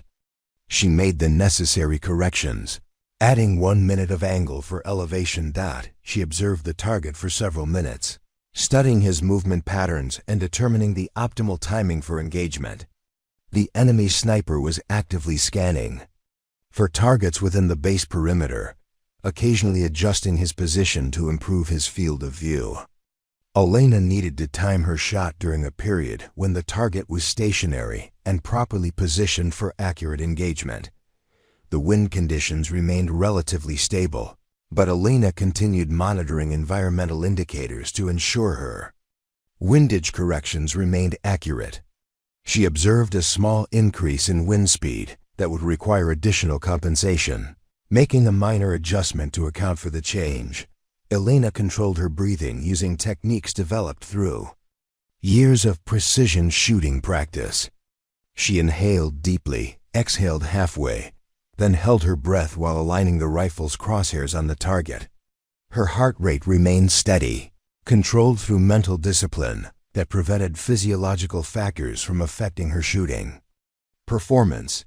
The crosshairs settled on the center of the target area, a point just below the enemy sniper's shoulder that would ensure immediate incapacitation if the shot was accurately placed. Elena had selected this aiming point based on tactical considerations that balanced effectiveness with the need to neutralize the threat quickly. Her finger found the trigger and applied initial pressure while maintaining perfect sight alignment. The Barrett's trigger had been adjusted to break cleanly at 3 pounds of pressure, providing predictable release characteristics that allowed precise shot timing. Elena increased pressure gradually while monitoring her sight picture for any deviation. The target remained motionless, properly positioned for accurate engagement. Wind conditions were stable within acceptable parameters. Her breathing was controlled and her heart rate steady. Every variable had been calculated and corrected for optimal ballistic performance. Elena applied final pressure to the trigger while maintaining perfect sight alignment, executing the shooting fundamentals she had practiced thousands of times. During training sessions that no one had observed or supervised, the Barrett M82A1 fired with controlled violence, the muzzle brake redirecting propellant gases to reduce felt recoil while the rifle's action cycled automatically to chamber the next round. Elena maintained her sight picture through the shot, observing impact through her rifle scope to confirm target engagement. The .50 BMG cartridge detonated behind Elena's shoulder with the controlled fury of 15,000 pounds per square inch of chamber. Pressure, propelling a 750-grain boat-tail match bullet downrange at 2,820 feet per second. The Barrett's muzzle brake channeled escaping gases laterally, reducing felt recoil to manageable levels while the rifle's semi-automatic action cycled smoothly to chamber the next round. Elena absorbed the recoil through proper body position and followed through, maintaining her cheek weld against the stock while tracking the bullet's flight path through her scope. At extreme ranges, even .50 caliber projectiles required nearly 2 seconds to reach their targets, time during which wind conditions could shift and affect point of impact. The bullet maintained stable flight through the first 800 meters, traveling at supersonic velocity with minimal environmental interference. As it approached the 1,000-meter mark, atmospheric drag began affecting trajectory more significantly, the projectile dropping below its initial line of departure. While crosswinds applied lateral pressure to the spinning bullet, Elena watched through her optics as the bullet completed its arc and struck the target area with terminal ballistics that delivered over 10,000 foot-pounds of energy. The enemy sniper's position erupted in a brief cloud of rock dust and debris as the massive projectile impacted, the enemy's camouflaged form collapsing instantly behind his protective barrier. No movement followed. The first enemy position was neutralized. Elena worked the Barrett's bolt smoothly, ejecting the spent case and chambering a fresh round without removing her eye from the scope. The second target required immediate engagement before the remaining snipers could identify her, position, and coordinate return fire. Speed was now essential, but precision remained paramount. She swung the rifle 18 degrees right, acquiring the second enemy position at a measured distance of 1,347 meters. This target had positioned himself in a natural depression between 2 large boulders, creating excellent concealment, but limiting his movement options. Elena had studied this location extensively during her reconnaissance activities, noting its tactical advantages and vulnerabilities. The second sniper was reacting to his partner's elimination, shifting position within his hide sight while scanning for the source of the incoming fire. Elena could see him moving through her scope, his camouflage pattern disrupted by hasty repositioning that revealed his outline against the natural background. She made rapid scope adjustments for the increased range, adding 2 minutes of angle for elevation while maintaining her previous windage correction. The atmospheric conditions remained stable, allowing her to use the same environmental calculations with minor modifications for distance. Elena controlled her breathing and aligned the crosshairs on the moving target, leading his movement slightly to account for his lateral displacement within the position. The enemy sniper was attempting to identify her firing position while maintaining his ability to engage targets on the base, creating a brief window of opportunity for accurate engagement. Second shot broke cleanly, the rifle's recoil pattern identical to the first engagement. Elena maintained her sight picture and observed the bullet's impact, noting the slight variation in trajectory caused by the increased range and minor changes in wind conditions at the target area. The .50 caliber bullet struck the target with devastating effectiveness, the enemy sniper's position becoming immediately inactive. Elena confirmed the elimination through continued observation, noting the absence of movement or any indication of continued threat from the second location. 2 targets eliminated. 1 remaining. The third enemy sniper occupied the most challenging position, located 1,398 meters from Elena's firing point on the ridgeline's highest elevation. This target had selected a location that provided maximum tactical advantage while presenting the most difficult engagement for counter-sniper operations. Elena adjusted her firing position slightly, compensating for the increased elevation angle required to engage the third target. Barrett's bipod remained stable on the concrete surface, but she modified her body position to accommodate the upward trajectory necessary for the extended range engagement. The third sniper was now actively searching for her position, having witnessed the elimination of his teammates. Elena could see him scanning the base perimeter through his rifle scope, attempting to identify the source of the counter-sniper fire while maintaining his ability to engage personnel moving within the compound. She calculated the ballistic solution for the maximum range engagement, accounting for the additional elevation angle and the effects of shooting uphill on bullet trajectory. Upward shots required less elevation compensation than level shots at equivalent ranges, a ballistic phenomenon that many shooters fail to understand or account for properly. Elena made the necessary scope adjustments, adding 3 minutes of angle for elevation while maintaining her windage correction with a slight adjustment for the changing angle of the wind relative to her new target bearing. The calculations required precise mental mathematics performed under combat stress, skills she had developed through countless hours of theoretical study and practical application.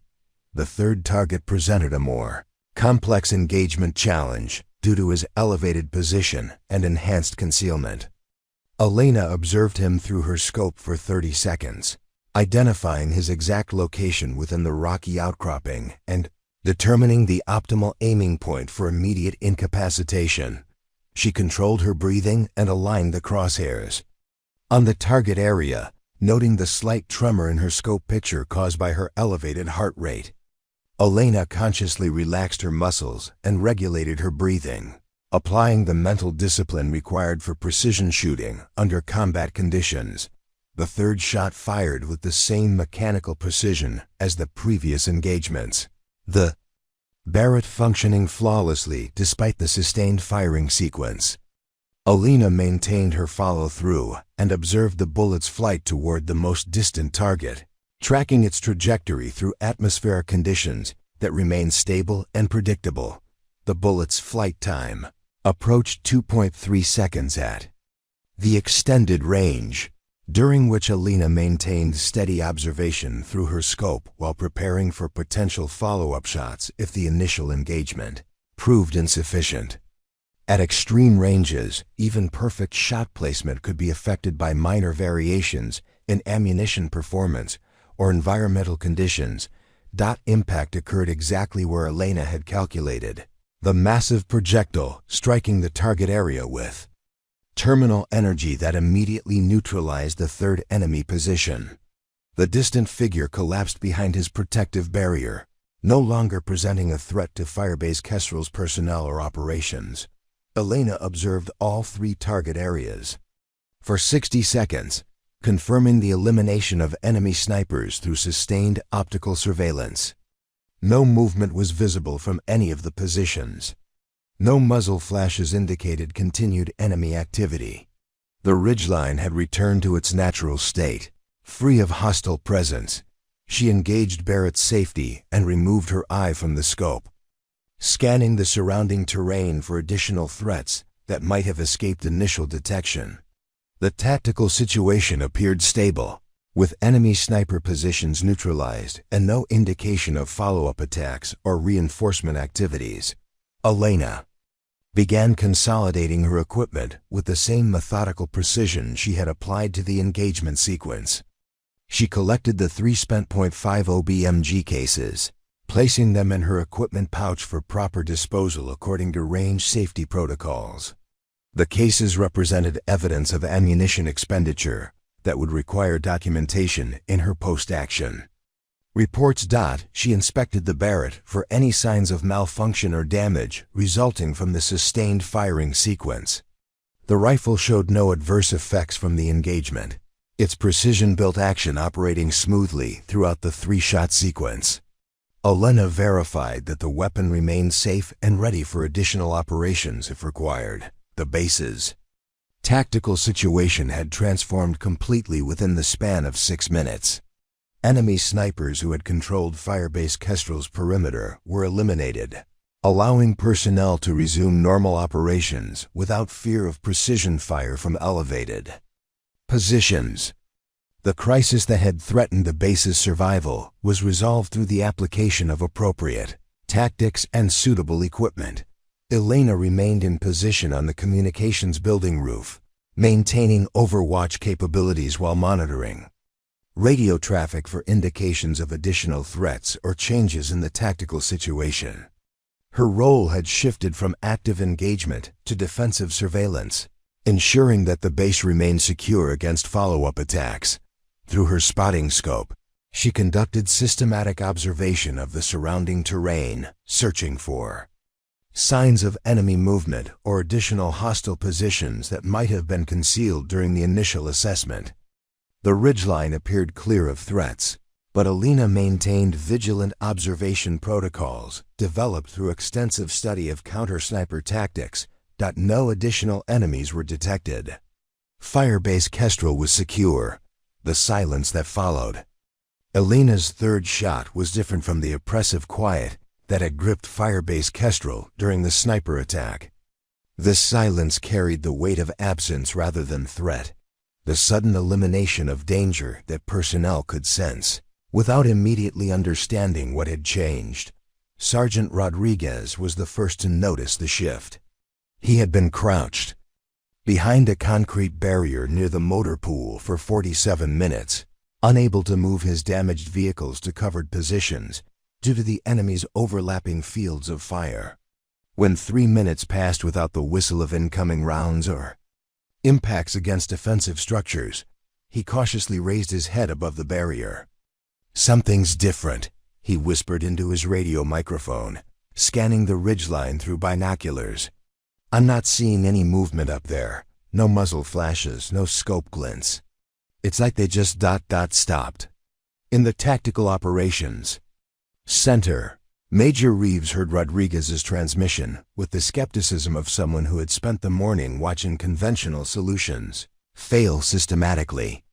Enemy snipers didn't simply stop shooting without cause. They either ran out of ammunition, received orders to withdraw, or were eliminated by superior force. "Rodriguez, maintain your position and continue observation. Do not expose yourself unnecessarily. Enemy could be repositioning or waiting for personnel to break cover." But even as she issued the cautionary order, Major Reeves found herself studying the tactical display with growing confusion. The last enemy fire had occurred exactly 3 minutes and 47 seconds earlier. In her experience, sniper teams maintained consistent pressure until they achieved their tactical objectives or were forced to withdraw by direct action. Captain Liu coordinated with the base's observation posts, requesting visual confirmation of enemy activity from personnel positioned around the perimeter. The reports came back with consistent themes that defied tactical logic. Tower 1 reports no enemy movement visible in Sector Northeast. No scope reflections, no personnel signatures, no indication of active positions. Tower 2 confirms negative. Contact in sector east-northeast. Previous enemy positions appear inactive.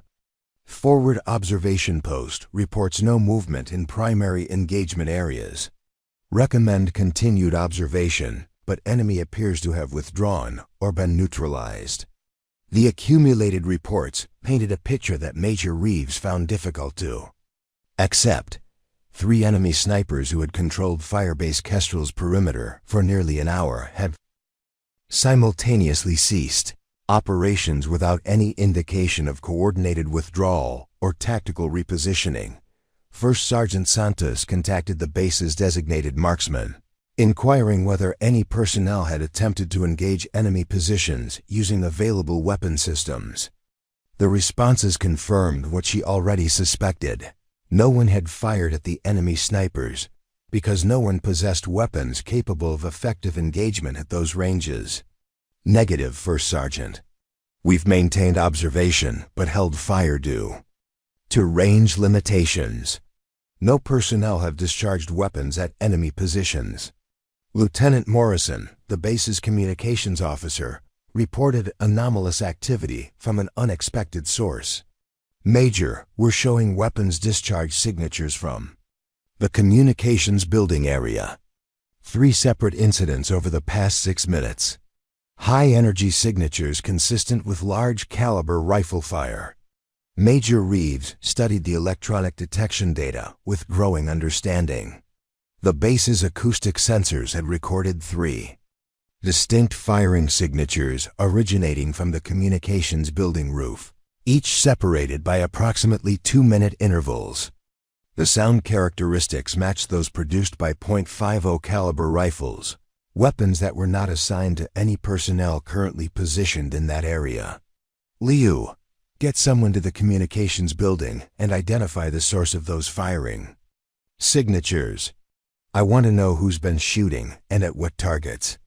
Captain Liu dispatched Sergeant First Class Williams to investigate the communications building, directing him to access the roof and report on any personnel or equipment present.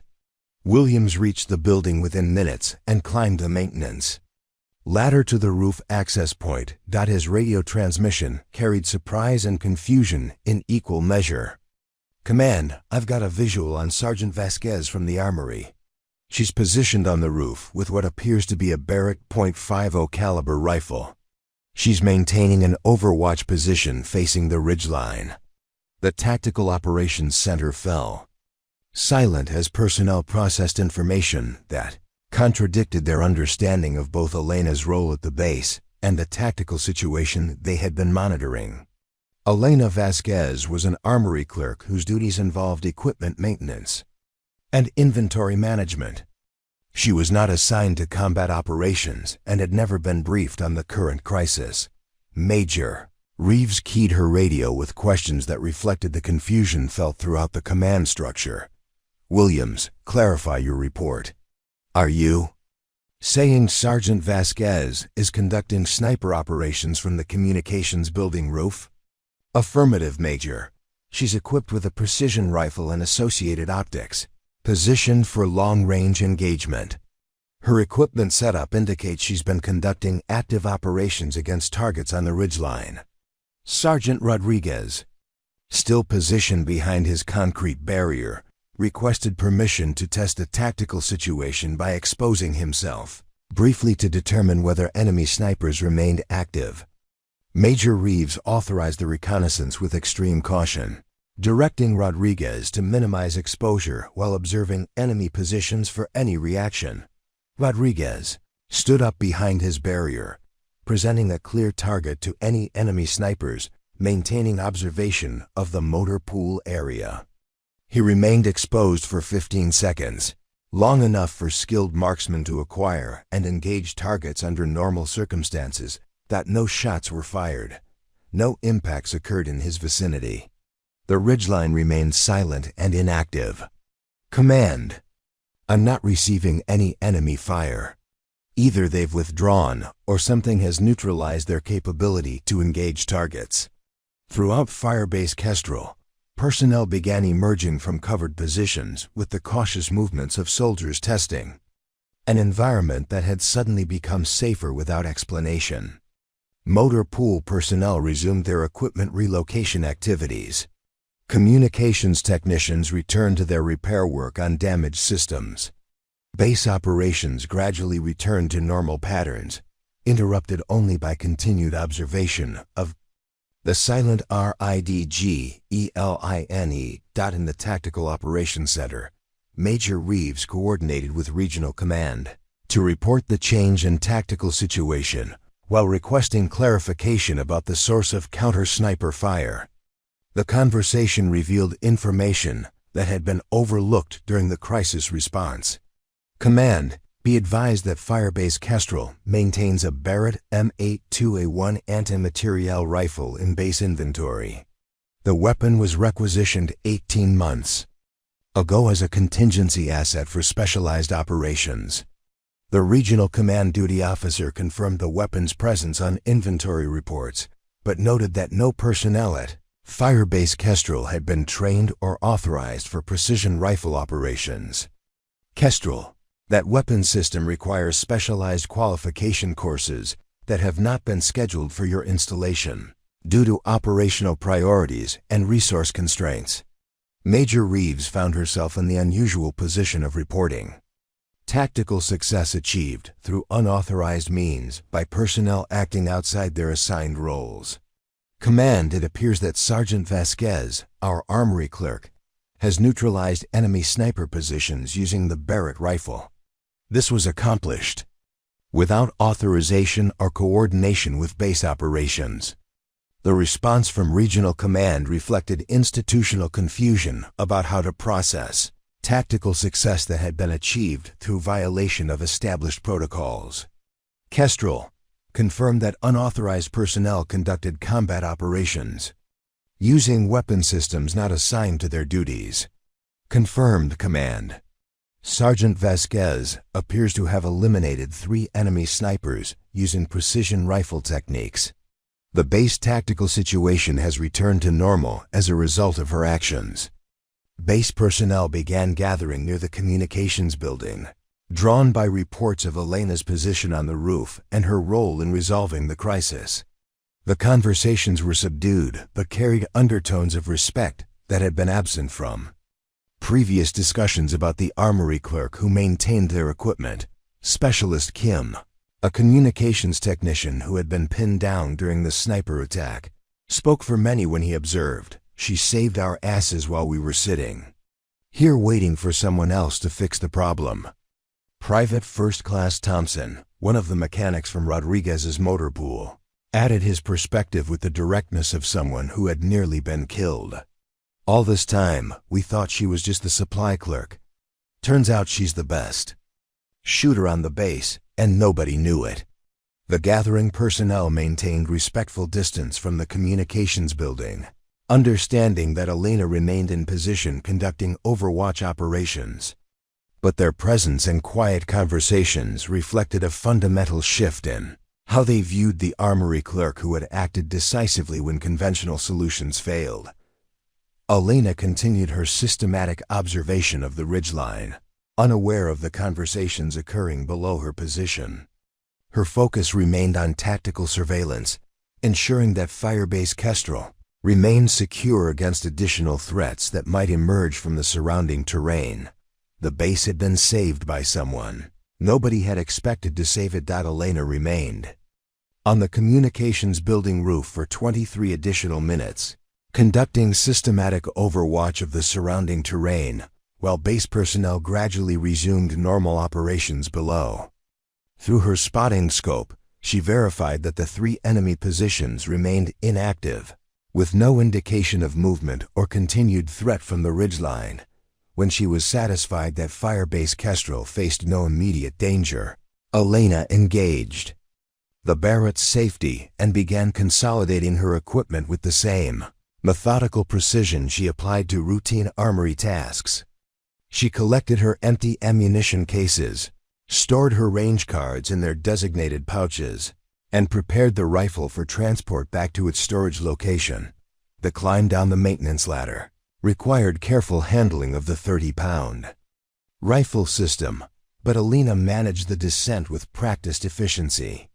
She had rehearsed this movement during her unauthorized training sessions, understanding that equipment recovery was as important as mission execution in maintaining operational security. At the base of the communications building, Elena found herself surrounded by a small group of base personnel who had gathered to witness her return. Their faces reflected confusion, respect, and curiosity in varying degrees, but none of them spoke immediately. The silence stretched uncomfortably as Elena adjusted her equipment load and prepared to return to the armory. Sergeant Rodriguez was the first to find his voice. "Sergeant Vasquez, did you were you the one who took out those snipers?" Elena looked at Rodriguez with the same neutral expression she had maintained throughout 18 months of routine interactions. "The enemy positions. Operations can resume normal activities." Her response was factual and devoid of drama, delivered in the same tone she used when informing personnel about equipment availability or maintenance schedules. Elena offered no elaboration about her actions, no details about the engagement process, and no acknowledgement of the tactical significance of what she had accomplished. Private Morrison, the young mechanic who had been wounded during the initial sniper attack, stepped forward with his arm in a makeshift sling. "You saved our lives up there. Those bastards had us pinned down completely." Elena examined Morrison's wound with clinical interest, noting that the field dressing appeared adequate, but would require medical attention for proper treatment. "You should report to the medical station for evaluation of that injury. Proper wound care is essential to prevent infection." Her response focused on Morrison's immediate medical needs, rather than his attempt to acknowledge her tactical contribution. Elena consistently redirected conversations away from her combat actions toward practical concerns that fell within her recognized areas of responsibility. Captain Liu approached the group with questions that reflected both professional curiosity and institutional concern about protocol violations. "Sergeant, I need to understand how you were able to engage targets at those ranges. Where did you acquire the training for precision rifle operations?" Elena met Liu's gaze directly, but without defiance or pride. "I studied the technical manuals and conducted practice sessions during off-duty hours. The weapon system was available in the armory inventory, so I familiarized myself with its operation and capabilities." Her explanation was accurate but incomplete, omitting the hundreds of hours she had devoted to ballistic calculations, atmospheric analysis, and unauthorized range sessions.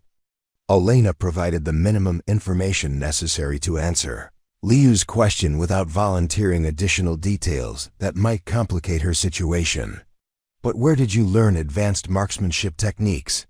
Counter-sniper operations require specialized training that isn't available through technical manuals." Elena adjusted Barrett's carrying strap before responding.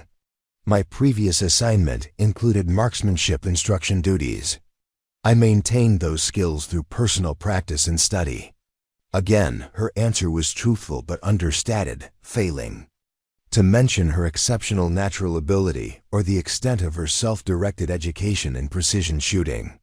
Elena consistently minimized her accomplishments, presenting them as routine activities rather than extraordinary achievements. First Sergeant Santos arrived at the group with the purposeful stride of someone prepared to address potential disciplinary issues. Her expression was serious but not hostile, reflecting the complex situation created by Elena's unauthorized but effective actions. "Sergeant Vasquez, you conducted combat operations without authorization and used weapon systems not assigned to your duties. This represents a serious breach of protocol that will require administrative review." Elena nodded acknowledgement without argument or justification. "Understood, First Sergeant. I will cooperate fully with any investigation or disciplinary proceedings."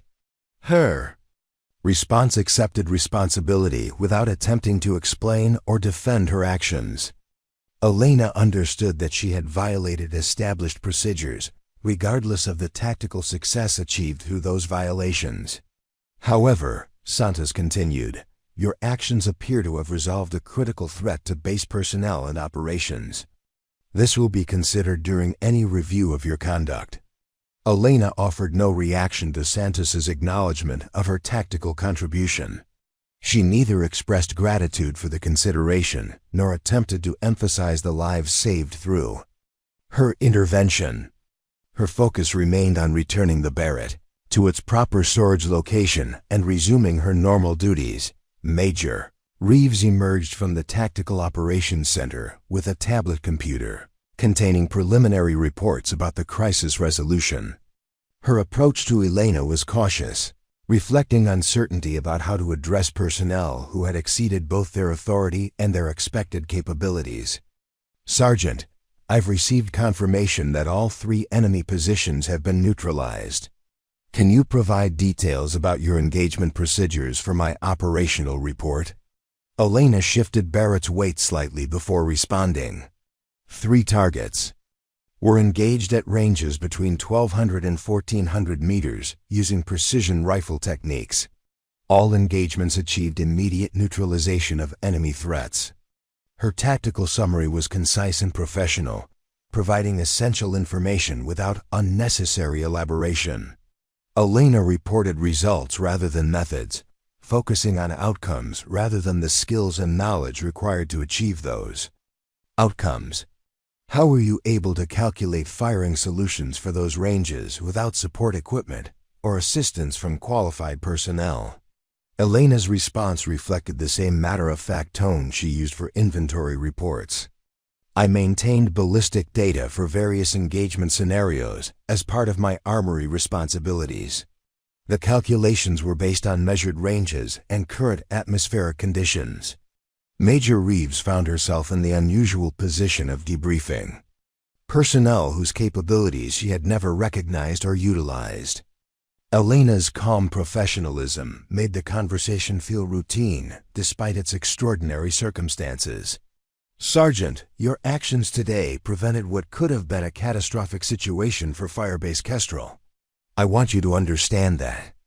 Your contribution is recognized and appreciated. Elena acknowledged Major Reeves's statement with a slight nod, but offered no verbal response. She appeared more interested in returning to the armory than discussing recognition or appreciation for her tactical success. The group of personnel surrounding Elena gradually dispersed as normal base operations resumed, but their conversations continued to focus on the Armory Clerk who had revealed capabilities that no one had suspected.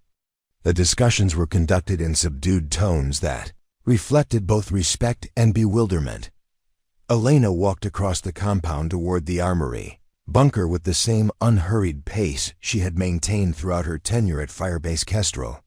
Personnel she passed offered nods of acknowledgement or brief words of thanks, but she responded to each interaction with the same neutral courtesy she had always displayed. Inside the armory, Elena returned the Barrett M82A1 to its designated storage mount, securing the weapon according to established procedures. She inspected the rifle one final time, ensuring that it was clean and ready for future operations, then completed the documentation required for equipment usage. Her logbook entry was brief and factual. Barrett M82A1 employed for counter-sniper operations. 3 rounds were expended. Weapon performed satisfactorily.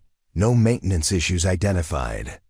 Elena filed the documentation in its proper location and resumed her routine inventory activities as if the morning's events had been a minor interruption in her normal schedule. She returned to checking equipment accountability and updating maintenance records with the same methodical attention to detail that had characterized her work since arriving at Firebase Kestrel. Outside the armory, base personnel continued processing the morning's events while resuming their assigned duties. The crisis had been resolved, but questions remained about how an overlooked armory clerk had possessed the skills necessary to neutralize a tactical threat that had defeated all conventional responses. Elena showed no interest in those discussions. She had returned to work 3 days after the sniper incident. Elena's personnel file received an addendum that would follow her throughout the remainder of her military career. The commendation letter, signed by Major Reeves and endorsed by Regional Command, documented her tactical actions with the dry precision of official military language that somehow managed to capture extraordinary events in routine terminology. Staff Sergeant Elena Vasquez demonstrated exceptional initiative and technical proficiency during enemy contact on the 15th of October 2024. Operating independently and without direct supervision, SSG Vasquez successfully neutralized 3 enemy snipers, using precision rifle techniques, directly preventing casualty escalation and maintaining base operational capability.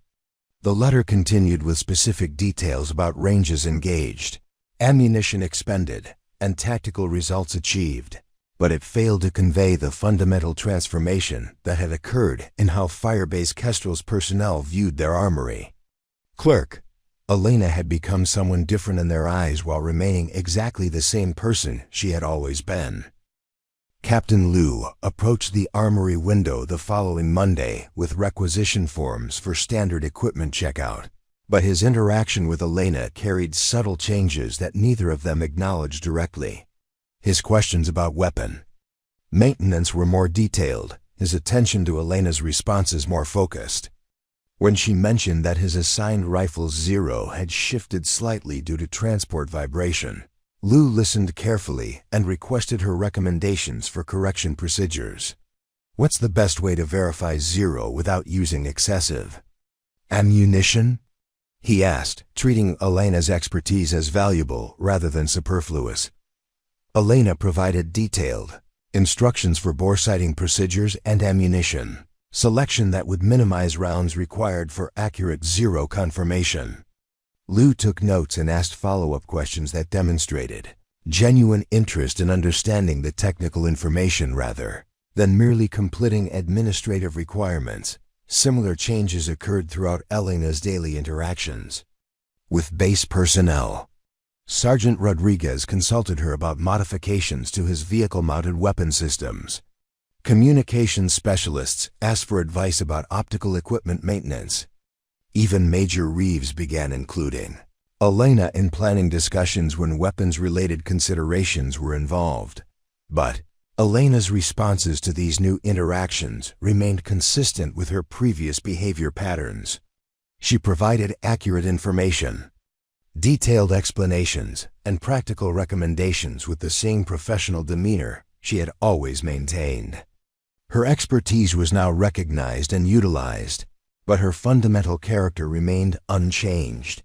The most significant institutional change occurred when Regional Command authorized advanced marksmanship training for Firebase Kestrel personnel, with Elena designated as the primary instructor. The program would provide precision shooting education for base personnel, creating capabilities that had been absent during the sniper crisis. Elena accepted the additional duties without fanfare or expressions of satisfaction about finally receiving recognition for her abilities. She began developing curriculum materials and training schedules with the same methodical approach she applied to inventory management and equipment maintenance. During the first training session, conducted at a range facility 30 miles from the base, Elena demonstrated the same teaching techniques she had employed during her previous assignment. Her instruction was patient, thorough, and focused on building fundamental skills rather than showcasing advanced techniques. Private Morrison, whose wound had healed completely, struggled with basic breathing control during precision shooting exercises. Elena worked with him individually, explaining the physiological factors that affected accuracy and providing specific techniques for managing stress responses during shooting. The weapon system is only as accurate as the operator's ability to execute consistent fundamentals, Elena explained, her tone carrying the same neutral professionalism she used for equipment briefings. Precision shooting requires discipline, practice, and attention to details that most people overlook. Morrison improved steadily under Elena's instruction, eventually achieving accuracy standards that exceeded his previous capabilities. But when he attempted to thank Elena for her patient teaching, she redirected the conversation toward technical aspects of his shooting technique that required continued development. Elena's training program produced measurable improvements in base personnel's marksmanship capabilities, creating defensive assets that had not existed before the sniper incident. Personnel who had been limited to basic rifle proficiency developed skills that extended their effective engagement ranges and improved their accuracy under stress conditions. Elena never presented herself as the architect of these improvements. She attributed success to the students' dedication and practice, consistently deflecting recognition toward the personnel she trained rather than accepting credit for their development. Regional Command's assessment of Elena's training program resulted in recommendations that she be reassigned to specialized instruction duties at advanced military schools. The career advancement opportunities represented recognition of abilities that had been overlooked for years. But Elena's response was characteristic of her approach to unexpected developments. "I prefer to remain at Firebase Kestrel, where my current duties are well established and productive," she informed Major Reeves during their discussion about potential reassignment. "The base requires consistent armory operations and ongoing training support that I am prepared to provide." Elena chose continuity over advancement, preferring to maintain her current role with expanded responsibilities. Rather than pursuing career opportunities that would take her away from work she found satisfying. Her decision reflected values that prioritize service over recognition, competence over status. The story of Elena's actions during the sniper crisis spread throughout the regional military community, becoming an example cited in tactical training courses and leadership seminars. But the versions that circulated often emphasized dramatic elements while missing the fundamental lessons about preparation, competence, and individual responsibility. Elena remained largely unaware of her growing reputation within military training circles. She focused on her expanded duties at Firebase Kestrel, continuing to develop personnel capabilities while maintaining the equipment, accountability, and maintenance standards that had always been her primary responsibilities. 6 months after the Puns incident, when a visiting journalist requested an interview about her counter-sniper operations, Elena declined participation. "My actions were performed as part of my duties to Firebase Kestrel and its personnel. No additional discussion is necessary." Her refusal to engage with media attention reflected the same humility that had characterized her response to recognition from military authorities. Elena understood that her tactical success had been the result of preparation and opportunity rather than heroic intention, and she saw no value in promoting herself based on actions she considered routine applications of available skills. Elena's story reveals truths about human capability that challenge common assumptions about talent, preparation, and opportunity. She had spent 18 months developing expertise that no one requested, maintaining skills that no one recognized, and preparing for situations that everyone assumed would never occur, when the crisis demanded capabilities that conventional systems could not provide. Elena was ready not because someone had prepared her for that specific moment, but because she had prepared herself for possibilities that others had not considered. Her readiness was the product of personal initiative rather than institutional direction. The most profound lesson from Elena's experience lies not in her marksmanship abilities or tactical knowledge, but in her commitment to excellence in work that others dismissed as routine. She approached armory duties with the same precision and dedication that she applied to advanced military skills, understanding that mastery in any field requires attention to details that most people ignore. Elena's story asks uncomfortable questions about talent recognition and opportunity allocation in organizations that claim to value competence. How many Elena Vasquez figures exist in positions where their capabilities are overlooked because their roles are considered administrative rather than essential? What does it mean to be ready when no one asks you to be ready? How do you maintain skills and knowledge that others consider irrelevant to your assigned duties? When opportunity finally arrives, will you have prepared for possibilities that everyone else assumed would never occur? Elena Vasquez was never chosen to be Firebase Kestrel's savior. She chose to be prepared for the moment when her preparation would matter more than her position, when her abilities would speak louder than her title, and when quiet competence would prove more valuable than recognized expertise. In a world that celebrates the visible and rewards the obvious, Elena's story reminds us that the most important work often happens in silence, that the most critical skills are sometimes developed without recognition, and that readiness is a personal responsibility rather than an institutional guarantee. She was ready when no one expected her to be, skilled when no one asked her to be, and effective when conventional solutions had failed. Sometimes the person who saves you is the one you never noticed was there, prepared for the moment when being unnoticed would no longer be an option. 2 years later, when Elena finally accepted promotion to Sergeant First Class, the ceremony took place in the same armory where she had maintained her quiet vigil over weapons that no one expected her to understand. Major Reeves presented the chevrons with words that acknowledged what everyone at Firebase Kestrel had learned.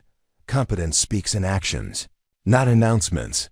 Elena pinned on her new rank with the same methodical precision she applied to everything else, then returned to work.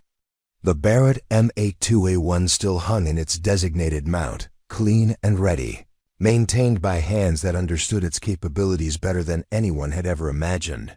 But something had changed at Firebase Kestrel. Personnel no longer walked past the armory window without acknowledging the woman behind the counter. New arrivals heard Elena's story during their orientation briefings, learning that expertise can exist anywhere, often in places where no one thinks to look for it. Elena continued her training programs, developing marksmen who understood that accuracy was built through patience and precision rather than natural talent. Her students learned to see beyond obvious answers, to prepare for situations they hoped would never occur, and to find excellence in work that others might consider routine. The placard beside her workbench, installed without her request or approval, contained a simple inscription: "Readiness is not granted by permission. It is earned in silence and proven when silence ends." Elena never read it aloud, but every person who entered her armory understood its meaning. What struck you most about Elena's story? Was it her quiet preparation, her moment of decisive action, or her unwavering humility afterward? Her journey reminds us that extraordinary capability often hides behind ordinary titles, waiting for the moment when readiness meets opportunity. If Elena's story resonated with you, share your thoughts in the comments below. What skills are you developing in silence? When have you been ready for a moment that surprised everyone else? Subscribe for more stories that celebrate the power of quiet competence, unrecognized preparation, and the courage to act when action matters most. Hit that notification bell to join others who understand that the most important work often happens where no one is watching.